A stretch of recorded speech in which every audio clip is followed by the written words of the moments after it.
Hello everyone. UPPSC exam में लागू होने जा रहा है नॉर्मलाइजेशन सिस्टम। आखिर क्या है, इसके लागू होने से छात्रों या अभ्यर्थियों को क्या नुकसान होगा और ये व्यवस्था जो है एग्जाम पेपर में यहाँ पर कैसे लागू की जाती है, इसको लेकर के देखा जाए तो कुछ अलग अलग एग्जाम जहाँ पे बहुत सारे अभ्यर्थी बैठते हैं और जो एग्जाम एक से ज्यादा दिनों में कंडक्ट कराए जाते हैं, कई शिफ्ट में कंडक्ट कराए जाते हैं, वहां हमने देखा है कि नॉर्मलाइजेशन सिस्टम लागू होता है। लेकिन यूपीपीसीएस के एग्जाम में ये बातें क्यों हो रही कि नॉर्मलाइजेशन सिस्टम यहां पर इस बार इस एग्जाम में भी लगेगा जो अब तक लागू नहीं होता था? क्योंकि इस बार यहां पर परीक्षा केंद्रों की समस्या उठ खड़ी हुई है और ज्यादा यहां पर जो सेंटर हैं, जो मानक यहां पर आयोग के द्वारा तय किए गए हैं, उसको पूरा नहीं कर रहे हैं।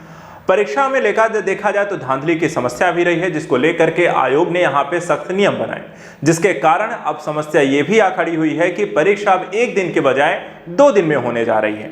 ये परीक्षा यहाँ पर कब और कैसे कंडक्ट कराई जाएगी, इसको लेकर जरूर यहाँ पर अभी भी असमंजस की स्थिति है। लेकिन जो एक बात यहाँ पे जरूर स्पष्ट होने जा रही है कि परीक्षा एक से ज्यादा यानी कि 2 दिनों में कंडक्ट कराई जाएगी। आज यहाँ पर इसी मुद्दे को थोड़ा सा समझने का प्रयास करते हैं और इसको लेकर अभ्यर्थियों के द्वारा यहाँ पे विरोध भी किया जा रहा है और होना भी लाजमी है। इस नॉर्मलाइजेशन सिस्टम को यहाँ पे लागू यूपीपीसीएस जैसे एग्जाम में नहीं होना चाहिए और यहाँ पर सभी अभ्यर्थियों को हमारा भी यहाँ पर हमारी संस्था का पूरी तरीके से सपोर्ट है।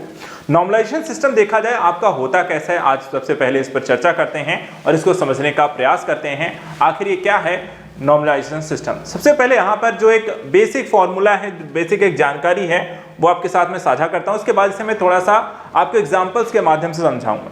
देखिए, नॉर्मलाइजेशन को हम हिंदी में सामान्यीकरण भी कहते हैं और नॉर्मलाइजेशन जो सिस्टम होता है इसमें उम्मीदवारों के अंकों को सामान्यीकृत करने की एक व्यवस्था है। ठीक है, सामान्यीकृत प्रक्रिया जो होती है लागू करने से यहां पर अगर हम देखें तो इसके भर्ती प्रक्रिया में निष्पक्षता को सुनिश्चित करने के प्रयास इसमें मूलतः शामिल होते हैं और इस प्रणाली में उम्मीदवारों के अंकों को संशोधित किया जाता है और सामान्यीकृत अंकों के आधार पर आपको एक रैंकिंग बनाई जाती है। यानी कि जो भी परीक्षा आपको एक से ज्यादा दिनों में कंडक्ट कराई जाएगी उसको यहाँ पे सामान्यीकृत अंकों के आधार पर मेरिट बनेगी, ना कि यहाँ पे आपने जो स्कोर किया है। क्योंकि एक से ज्यादा दिनों में पेपर यहाँ पे अलग अलग होंगे। पेपर अलग होंगे तो कुछ पेपर टफ भी हो सकते हैं, कुछ पेपर इजी हो सकते हैं।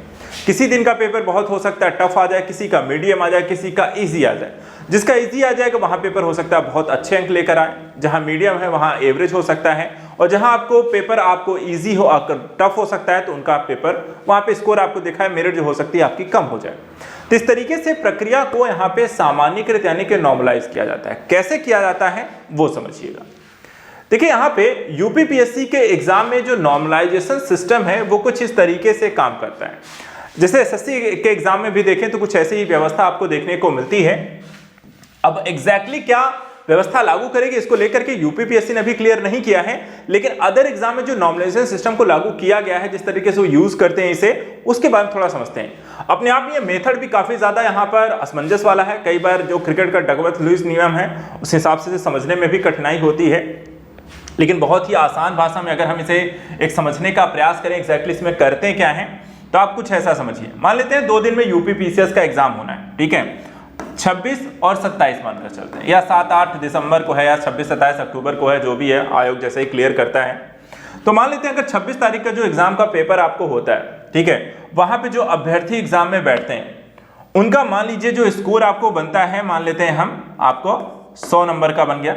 ठीक है, दूसरी तरफ जब 27 तारीख को पेपर होता है तो वहां पे जो अभ्यर्थी एग्जाम दे रहे हैं उनका जो पेपर आया उसमें अभ्यर्थियों को ने 110 का स्कोर किया। एवरेज स्कोर है, ये ध्यान रखिएगा, यानी कि सभी अभ्यर्थियों का मिला के एक एवरेज स्कोर की हम बात करें, सबका मिलाकर के एवरेज जो बन रहा है 100 बन रहा है, 27 का बन रहा है, आपको 110 बन रहा है। हो सकता है कि यहाँ का जो पेपर है आपको वो टफ बना हो, पेपर जो है कठिन आया हो और कठिन आने के कारण जो अभ्यर्थी यहाँ पे बैठे हैं उनका स्कोर ज्यादा नहीं बना है, 100 तक ही गया है। 27 वाला पेपर हो सकता है कि 26 के मुकाबले, जो 26 को पेपर हुआ था उसके मुकाबले इजी आ जाए, वो पेपर आसान हो, तो वहां पे बच्चे जो होते हैं अच्छा स्कोर कर दें। वो हो सकता है वहां पे जो स्कोर बन रहा है एवरेज वो 110 तक जा रहा है। कुछ हो सकता है कि ऐसा भी हो सकता है कि हाँ भैया यहाँ पे ज्यादा पढ़ने वाले बच्चे पढ़ गए, यहाँ पे कम पढ़ने वाले बच गए, कुछ भी हो सकता है, रीजन कुछ भी हो। आयोग यहाँ पर यह करता है कि देखिए यहाँ पे स्कोर अलग आया है और यहाँ पे स्कोर अलग आया है, 2 दिनों का स्कोर आपको अलग अलग होता है, चाहे आयोग कितनी भी कोशिश कर ले पेपर सेट करने में, लेकिन ये डिफरेंस बना रहता है। अब ऐसी स्थिति में आयोग के द्वारा किया क्या जा सकता है? किया जा सकता है इनका या तो एक एवरेज निकाल लिया जाए। एवरेज क्या होगा?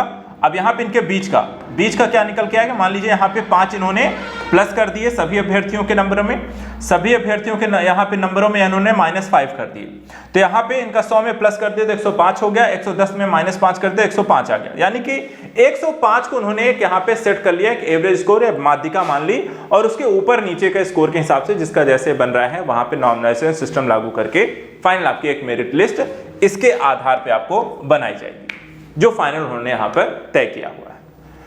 अब कुछ एक और ऑप्शन इसमें क्रिएट किया जा सकता है कि देखिए यहाँ पे जिन्होंने कम किया है उनको यहाँ पे ज्यादा नंबर मिल गए, ठीक है, उनके लिए अच्छा है, लेकिन जहां पे अच्छा स्कोर किया हुआ बच्चे उनके नंबर घटा दिए गए हैं तो उनको यहाँ पर नुकसान भी हो सकता है, हतोत्साहित हो सकते हैं। तो एक और प्रक्रिया इसमें अपनाई जाती है कि देखिए यहाँ पर इनमें माइनस ना किया जाए, 110 है तो इसे 110 ही रखा जाए। बस यहाँ पे क्या किया है, सभी अभ्यर्थियों के नंबरों में 10 नंबर जोड़ दिए जाए ताकि यहाँ पे इनका भी 110 हो जाए और सभी के यहाँ पे बराबर हो जाए। तो ये भी किया जा सकता है।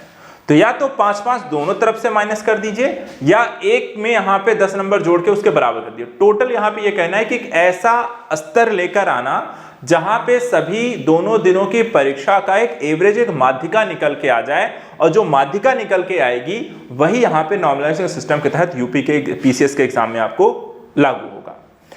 तो कुछ इस तरीके से यहाँ पे प्रक्रिया चल सकती है। अब आयोग यहाँ पे क्या करता है क्या नहीं करता है, तो ये बहुत ही जल्दी यहाँ पे आयोग के द्वारा आने वाली परीक्षा के संदर्भ में स्पष्ट कर दिया जाएगा। अभी जो आपका एग्जाम है यूपीपीएससी का, जो सिलेबस आप देखते हैं, जो एग्जाम पैटर्न है प्रीलिम्स का अगर हम देखें तो यहाँ पर आपको 2 पेपर होंगे, पेपर 1 पेपर 2। पेपर 1 जो है जनरल स्टडीज का है, पेपर 2 आपका सीसैट का होगा, ठीक है। दोनों पेपर एक ही दिन में होंगे, एक मॉर्निंग में होगा एक इवनिंग में होगा, अगले दिन भी एक मॉर्निंग में होगा एक इवनिंग में होगा, 2 दिन में यहाँ पे एग्जाम कराए जाएंगे। 200 नंबर का जो पेपर जीएस का होता है यहाँ पे 150 क्वेश्चन होंगे, 200 नंबर का सीसैट के पेपर यहाँ पे 100 क्वेश्चन होंगे। दोनों में देखा है तो 1/3 आपकी नेगेटिव मार्किंग होने वाली है, यहाँ भी आपका एक नेगेटिव मार्किंग दोनों में होने वाली है। पेपर 2 जो होगा यहाँ पर आपका सिर्फ क्वालिफाइंग नेचर का है, जिससे कोई लेना देना नहीं। जो मेरिट आपको बनने वाली है वो पेपर 1 यानी कि जीएस के आधार पे बनेगी। तो ये देखना यहाँ पे दिलचस्प होगा कि ये किस तरीके से लागू किया जाएगा, और नॉर्मलाइजेशन के सिस्टम लागू होने से इसकी स्थिति, रूल्स और रेगुलेशन अगर पहले से स्पष्ट होंगे तो ज्यादा बेहतर होगा। आयोग क्या करना चाहता है, किस तरीके से करेगा, दोनों स्थितियों में देखा है तो ऑलरेडी समय काफी खराब हो चुका है। अब नॉर्मलाइजेशन सिस्टम अगर आप लागू करते हैं तो इससे अभ्यर्थियों को और भी बड़ी समस्याएं होती हैं। परीक्षा यूपीपीसीएस जैसे एग्जाम को एक दिन में ही कंडक्ट कराया जाना चाहिए। यूपीएससी जैसा यहाँ पर आपको देखा संस्थान जो देश भर में इस एग्जाम को एक तरीके से सिविल सर्विस एग्जाम को कंडक्ट कराता है, वो भी परीक्षा को एक ही दिन में कंडक्ट कराता है। तो परीक्षा को एक से ज्यादा दिन समय खराब हुआ और उसके बाद भी ये व्यवस्था बन रही है, तो ये आयोग के लिए यहाँ पे चिंता का विषय है, जिसे यहाँ पे ठीक किया जाना चाहिए। अभ्यर्थियों के लिए यहाँ पे देखा है उनकी तैयारियों को लेकर, उनके मानसिक स्थिति पर भी ये निगेटिव इम्पैक्ट पड़ता है। तो फिलहाल आज के लिए इतना ही। जैसे ही आयोग की तरफ से कोई भी अपडेट आती है परीक्षा को लेकर के, उससे जुड़ी समस्याओं को लेकर के, आप सभी यहाँ पर हमारे साथ लगातार जुड़े रहें, हम लगातार आपको अपडेट करते रहेंगे। आज के लिए इतना ही। Thank you so much and good luck.